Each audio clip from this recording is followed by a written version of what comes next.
Ramen. It's a dish you're probably familiar with, heralded as one of Japan's most famous dishes. But what is ramen? Is it soup? Is it noodles? Is it special? The answer to all of those questions is yes. As a self-titled ramen aficionado, I'm headed on a ramen journey in order to find the perfect ramen, because while through all my life I've had many different types of ramen, every single bowl is different. Some chefs experiment with the traditional formulas in order to push their art to the next level. Others have trained their skills for many, many years in order to craft the perfect dish. I'm in Sydney on a mission to try new and interesting ramen, the good, the weird and the wonderful, to find the combination of flavours that unify the dish in a perfect harmony. I'm Chad Steele and I'm on a quest for the best. This is my search for the perfect ramen.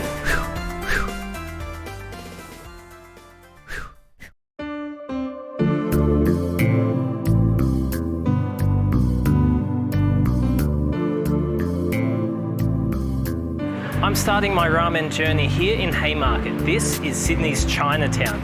Now, of course, the ramen that I'm obsessed with is a Japanese dish, but the dish actually originated in China, making its way to Japan in the late 19th or early 20th century. There it was adapted and continues to evolve into brand new directions to this day. That said, you'll find all sorts of Asian eateries and restaurants in this part of Sydney.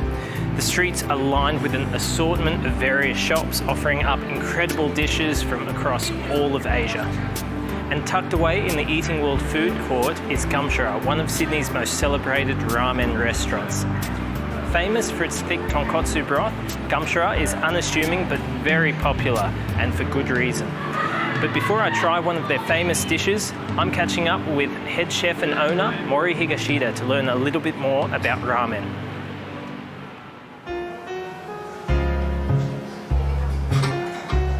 Mori Higashida, thank you so much for interviewing with me today. You're the owner and head chef of Gumshara in Sydney. That's right. Excellent. So how long have you been making ramen for? About 13 years now. 13 years, long time. How did you start in making ramen? I came to Australia in 1985, so about 36 years ago now. Right. And then firstly, I joined the jewelry company. My dream was to be a director, and I achieved the goal when I was 45, 6 years old. Wow. And actually, I didn't like much about jewelry, and then I decided to go with my lab, and I found the ramen when I went to Japan. Excellent, yeah. And then I met the ramen shop called Mutepo. I sent a letter to them. Excellent. And then finally I quit the job, jewelry company, and then wages and cars, everything thrown away. And I went to Japan by myself. So I started from cleaning. And then the boss in Mutepo said, really can't teach how to make a ramen to me, because normally it takes about 5 years. I wanted to be owner of a ramen shop when I get 50 years old. Yeah. So only 2 years is not long enough, he said. I said, just please employ me as whatever. And I was employed by a cleaner. Right. So then you worked your way up. Yeah, I cleaned. Started making ramen. The shop every day, and sometimes like start 6:30 a.m. and finish 3:30 a.m. Wow, that's what, 18-hour days? No, 21 hours. 21 hours? Yeah. Only 2 hours sleeping every day. Wow, every day, 7 days a week. Yeah. That's a lot of work. Yeah. So, right, so work twice as hard to get it done. First 6 months I worked so hard to clean up shop, and then my boss said, okay, wow, you prove yourself, so I can teach you how to make a ramen. amazing. That's a lot of work. Yeah. So you learnt how to make ramen over there at Mutepo, and then you came back here and opened up Gumshara. That's right. What makes Gumshara ramen special? Basically the pork-based soup, but thick pork base. Thick broth. Yeah. Very good. I know there's a lot of people that really love your ramen. Right. You've obviously worked very hard to get to where you are, making such incredible soup. What sort of different ramen do you have available? Tonkotsu, it's pork base. Yep. And then miso, that's tonkotsu plus miso base. And also tomato, Tomato ramen. And the fish, the pork plus fish base as well. Very good. Yeah. Whatever you enjoy, the ramen you can do it. That's what it's about, isn't it? Because Yeah, that's everyone's it. got different types of ramen that they Yeah. like and different ways of eating it. Yeah, exactly. I can't wait to try some. I'm getting pretty hungry myself, so I might go and make an order. What do you recommend? Oh, why don't you try the tonkotsu? Tonkotsu. Yeah. Sounds good. That's my favorite. Well, thank you very much. No problem. Really appreciate your time here. All right, great. Cool. Thank you.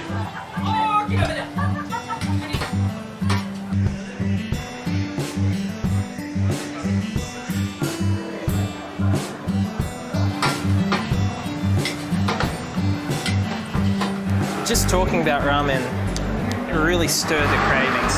So I'm about to dig into this tomato ramen, and the broth is as thick as he said it would be. Looks really delicious. Now I've got to stress, most ramen broths aren't this thick, but in the pursuit of the perfect ramen, I'm trying all sorts of different dishes. This one is tomato based. Most ramen isn't tomato based, but this is something new. I had to try it. All right, here we go.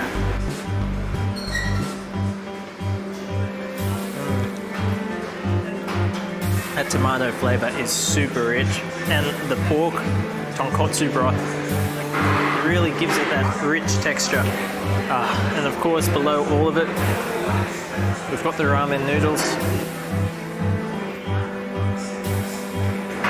The broth's so thick that it just clings to it. It's really cool.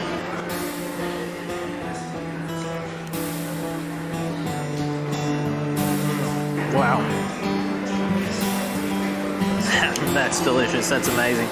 I'm trying not to slurp it because obviously I'm in Australia at the moment. This is Sydney, and slurping's rude here, but when you go to Japan, it is polite to slurp. So if you are in Japan having ramen, slurp as much as you can. And apologies if throughout this series you hear a bit of slurping, because I will be moving to Japan to try some of the ramen there, and I can assure you I'll probably end up slurping a little bit over there. You can taste that this dish really uses that tonkotsu broth as the foundation, and all these other flavors augment that original broth.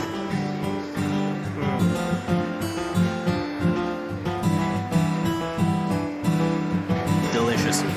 If you're looking to get down here and try some, look for the big Eating World sign, pop in. Here's the ramen store in the corner.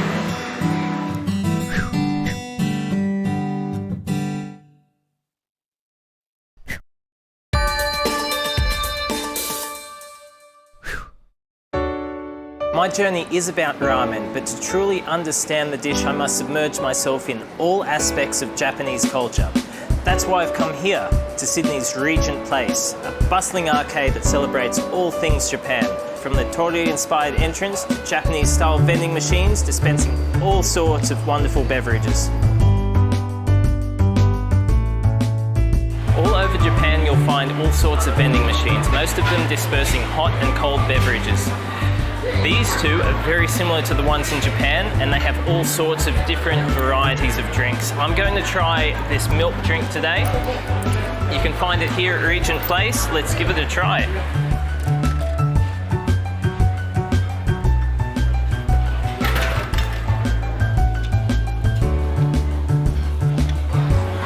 So this one, I think it's called Bickle. Not too sure, but it seems like some kind of tea or coffee.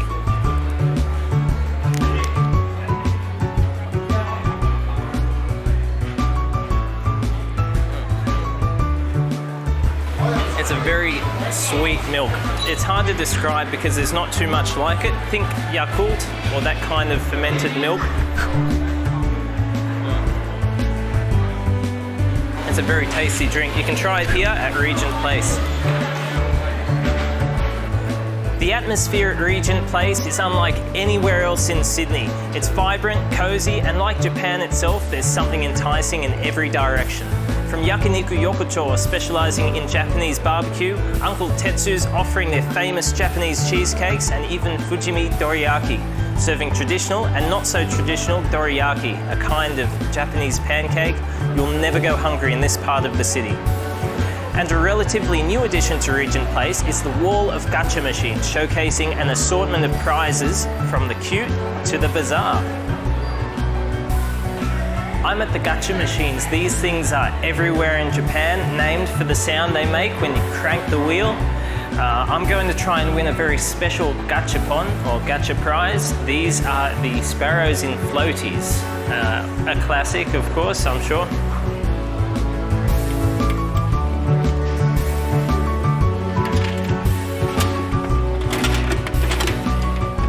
Okay, let's see what we've got.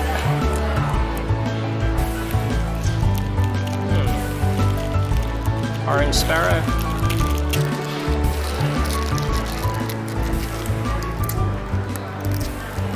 There we go, my prize. As tempting as the food is here, I'm headed to Darling Square to see the workings of a traditional ramen kitchen.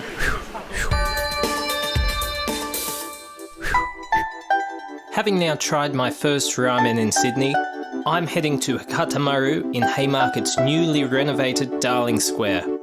Owner Tsuboi was kind enough to allow me a closer look at the workings of a typical ramen restaurant, involving the careful preparation of the many, many ingredients by the hard-working staff. All the ramen is made from scratch. The tonkotsu broth takes 1.5 days to make, from soaking the pork bones in icy water, blanching the bones, cooking the bones for 12 hours, and finally straining the broth. It sure is a process, but one that is well worth the effort. HAKATAMON's tonkotsu broth exhibits cleanliness and is amazingly delicious. That said, all sorts of foods can be found in this kitchen. There are so many ingredients being constantly transformed into incredible Japanese dishes, it's staggering. And they all look so fresh and delicious. I was actually born in Nagoya and I moved to Tokyo when I was 10 years old, and my father is from Kyushu, so I visited Kyushu many times, you know. Japan, every city, every region has their own style of ramen. Origin of the ramen is probably Yokohama city nearby Tokyo. In 20th century, you know, the Chinese people migrated to Japan, start to cook Chinese style noodles. That's probably the origin of the ramen. So that the Tokyo style ramen normally come with, you know, nearby Yokohama, right? They come with clear chicken broth, shoyu, soy sauce flavor. And then the ramen culture, you know, spread to all, you know, everywhere in Japan. Each region start to have their own style of ramen. Hakata, it's the name of the city inside of the Fukuoka prefecture, and it's in Kyushu Island. Hakata ramen is famous for its tonkotsu ramen. Tonkotsu means pork bone broth, and they come with normally a thin straight noodle cooked al dente. Hakata Maru, you know, we are trying to exhibit the authentic Hakata style ramen, plus, you know, variety of other style ramen. That's the concept. So HAKATAMON offers a range of Japanese dishes, from rice bowls to Japanese curries, side dishes like gyoza and edamame. It's all here on their menu. Obviously, I'm here for the ramen. So this is the HAKATAMON tonkotsu that Tsuboi-san recommended, but they also have this beautiful white tonkotsu ramen here, black garlic, as well as other miso and shoyu varieties. Also, for the vegetarians, there's this beautiful soy-based vegetarian ramen on the menu. This signature tonkotsu, like all of HAKATAMON's ramens, is a perfect blend of all these flavors. You've got your pork, an egg, of course, can't go wrong with an egg in your tonkotsu ramen. You've got a hit of chili, just to spice it up, just a little bit, and these beautiful, silky, super thin noodles. Oh, they're so light and so flavorsome. All right, broth time.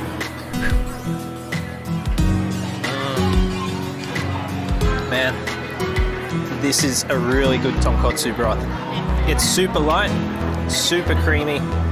There's so much flavor and richness in this broth, and he's really achieved what he's set out to do. That's amazing. But while I'm here, Tsuboi-san was kind enough to give me a small serve of his Bonito Broth. This is Bonito Shoyu. And obviously Bonito was in the fish. He noted earlier that there is a difference in the noodles, and you can really see it. These seem a lot thicker, a lot more golden in colour. So before I try the broth, I'll give these noodles a go. Make a mess of it while I'm doing it.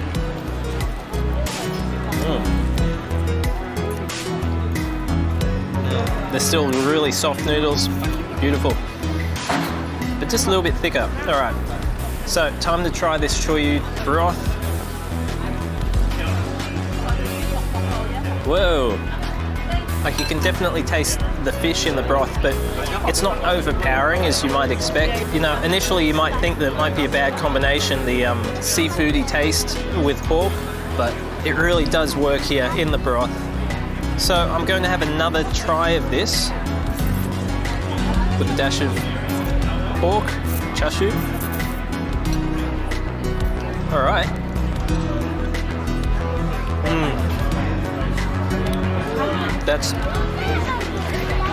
That's really good. These are two of the most popular dishes here. This place is packed at the moment. Really good ramen. Tsuboi-san is very passionate about ramen. It's fantastic. Come down here, Darling Square, and try some of their ramen. Hakatamaru has since rebranded as HAKATAMON. New name, same great ramen.